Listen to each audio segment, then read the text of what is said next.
que generar un cambio de estrategia o una acentuación de una estrategia, la complementación de una estrategia en el sentido de las residencias sanitarias y del aislamiento de los casos y sus contactos, que como se sabe hemos venido fortaleciendo precisamente por estos niveles de inequidad y pobreza conocidos por mí, por todas las autoridades del gobierno.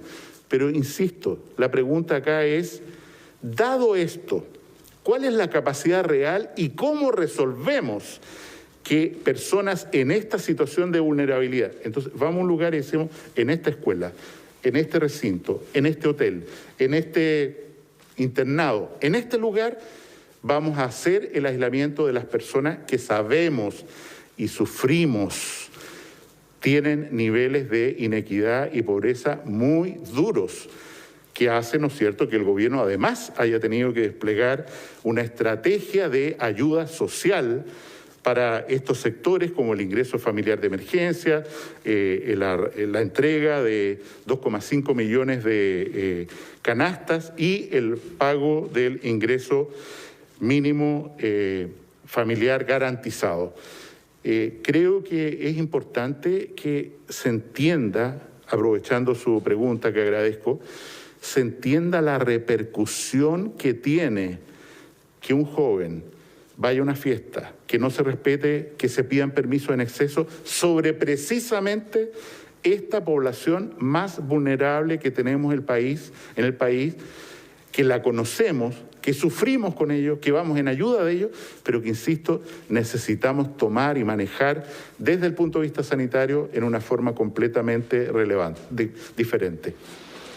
Ministro, y con respecto a los dichos, lo preguntaba al comienzo, generó muchas críticas. ¿Sigue contando con la confianza del presidente de la República tras sus palabras? Se lo repito, porque en el día de ayer la vocera de gobierno se desmarcó absolutamente de sus dichos, de decir finalmente de que usted no conocía la magnitud del hacinamiento y también de la pobreza. Yo me quedo más bien con lo que señaló el ministro Blumen en la noche, en el sentido del conocimiento que tengo, y desde luego, contestando directamente a su pregunta, sigo contando y tengo el honor de contar continuamente con el soporte, la ayuda del presidente de la República, y es por eso que estoy aquí parado.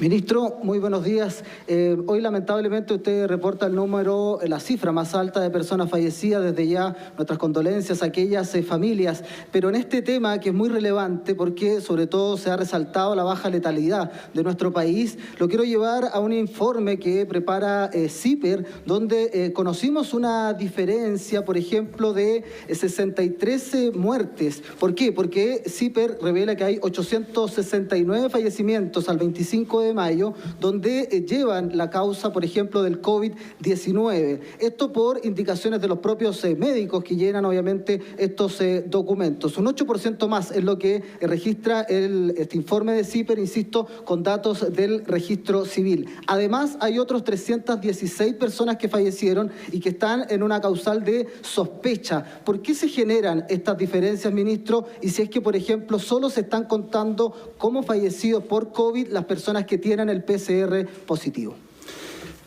Nosotros nos guiamos con esta guía, que es la guía que entrega la Organización Mundial de la Salud, que es pública, sobre las guías internacionales para la certificación y clasificación de COVID-19 como causa de muerte. Yo rogaría que se leyera con detención, porque nosotros, dado que estamos en una declaración de emergencia de interés sanitario internacional, tenemos un compromiso jurídico vinculante con la OMS, con la Organización Mundial de la Salud, en el sentido de atenernos a sus normas.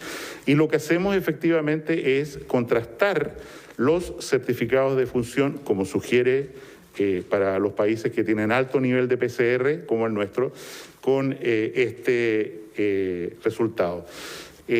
Siendo concreto, nosotros revisamos todos los días en forma independiente, incluso a la plataforma Epivigila, porque la plataforma Epivigila, la plataforma informática del Ministerio, requiere que los médicos suban la información y a veces eso tiene un gran retardo y es por eso que todos los días vamos al registro civil y vemos todos los certificados de difunción y los analizamos de acuerdo a si tienen en cualquier tenor la palabra COVID señalada en el certificado de función.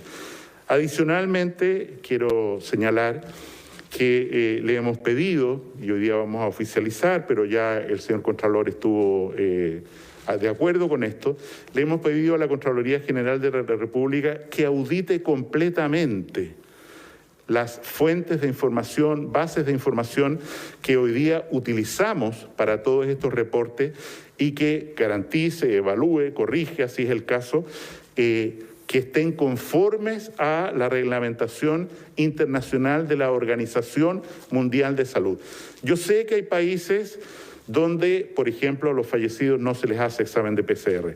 Yo sé que hay países en los cuales, ¿no es cierto?, las cifras de muertos por esta enfermedad deben ser severamente subreportadas, como aparece en un artículo ayer en la prensa internacional.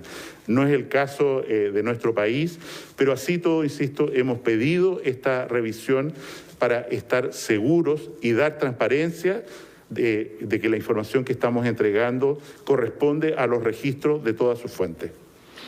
Ministro, ¿cuál es el procedimiento cuando una persona es sorprendida sin salvoconducto, sin permiso temporal? Porque muchos han sido detenidos y algunos tribunales están determinando que esa detención es ilegal, entre otras cosas porque no están contagiados y por lo tanto no son un riesgo para la salud pública. Lo que hemos tomado como definición es que en el mérito de la alerta sanitaria es que toda persona que corresponde, ¿no es cierto?, a un caso que es sospechoso y está en fase de confirmación, o sea, hasta que se hace el PCR, tiene que estar en cuarentena y tiene que estar en aislamiento. ¿Para qué hablar de los casos, que no son pocos, que sabiéndose contagiados no respetan el aislamiento? Y es por eso que en mérito de la alerta sanitaria hemos decretado, ¿no es cierto?, que efectivamente todas estas personas sean conducidas, incluso con el apoyo de la fuerza pública, si es necesario, a residencias sanitarias vigiladas, que tienen todas las comodidades que se quiera, pero son residencias sanitarias vigiladas para que las personas completen allí la cuarentena, porque en definitiva lo que se requiere es aplicar el Código Sanitario en toda su amplitud, y eso es lo que estamos haciendo. ¿Pero qué pasa con las personas que no están contagiadas ni están en este registro de realizar un aislamiento preventivo de 14 días? Personas que salen a la calle incumpliendo la cuarentena o el toque de queda. ¿Qué corresponde en esos casos? Como ya lo he señalado y por eso estamos fortaleciendo esta estructura, esas personas van a ser transferidas, acompañadas a una residencia sanitaria. Ministro, buenos días. Usted el martes dijo que, o reconoció como error de la estrategia del gobierno, en que no se estaba trazando ni aislando bien a los casos. Le pongo números a eso. Hay más de 11.000 llamados que no se están haciendo a personas contagiadas para hacer el seguimiento. Si uno escucha lo que dice el gobierno, que desde el mes de enero se está preparando esta estrategia, ¿cómo puede haber un error tan vital como este en el caso del aislamiento de los contagiados? Nosotros tenemos hoy día en el país, para redondear, para hacer el cálculo fácil, tenemos 30.000 casos activos, un poco más en realidad, pero hagamos 30.000 casos activos. Cada una de estas personas, según los registros nuestros, ha tenido un contacto estrecho con otras 10. De manera tal que estamos hablando de que en relación al control de casos activos, estamos hablando en el país de 300.000 personas. Cuando usted dice, ¿no es cierto?, que faltan algunas llamadas telefónicas, el porcentaje al que se refiere es relativamente menor, independiente de lo cual hemos fortalecido mediante el convenio con los municipios, el decreto del ministro de Salud, y mediante la incorporación, hoy día, como señalé, 800 personas más para esta función en la región metropolitana. La subsecretaria Daza está en camino al Valparaíso para hacer de esta estrategia con más personas algo fundamental, que este seguimiento y este aislamiento, porque insisto, dado que esta enfermedad, hay que conocerlo como dato, produce poca inmunidad colectiva, queda demasiada gente sin adquirir inmunidad porque no se enferma. Y eso implica que esta estrategia hay que fortalecerla y hacerla durar mucho tiempo en lugares donde ya se ha salido de cuarentena y por lo tanto sabemos, se está midiendo, pero sabemos que hay mucha gente todavía susceptible a enfermar porque no se enfermaron y los casos asintomáticos que tienen defensa son muy pocos, ya lo sabemos. Tenemos que mantener una estrategia muy prolongada de identificación de los casos y eso está funcionando bien en lugares que han salido de cuarentena y felicitamos a las autoridades correspondientes.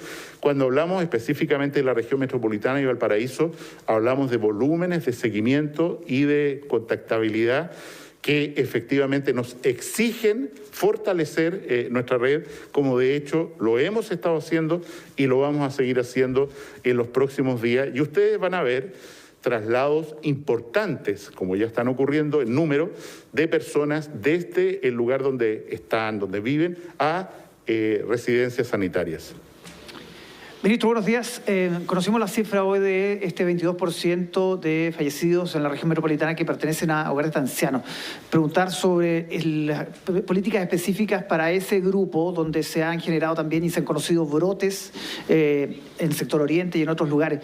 Y también sobre la situación de los delivery. Ayer vimos imágenes de una gran cantidad de personas rompiendo todas las reglas de distanciamiento social, las medidas básicas. ¿Qué pasa con los delivery? ¿Cómo se regula? ¿Cómo se puede fiscalizar eso? Y si hay protocolos específicos para este tipo de comercio. En relación a los adultos mayores, evidentemente en nuestro país, como en otros países, el riesgo de fallecer es mucho mayor a medida que la edad avanza. Y en una concentración de población de adultos mayores se requiere una mayor vigilancia, mayor testeo, mayor aislamiento y, como en el caso que describí al principio, una señora de 103 años, traslado a los lugares donde pueden recibir la atención.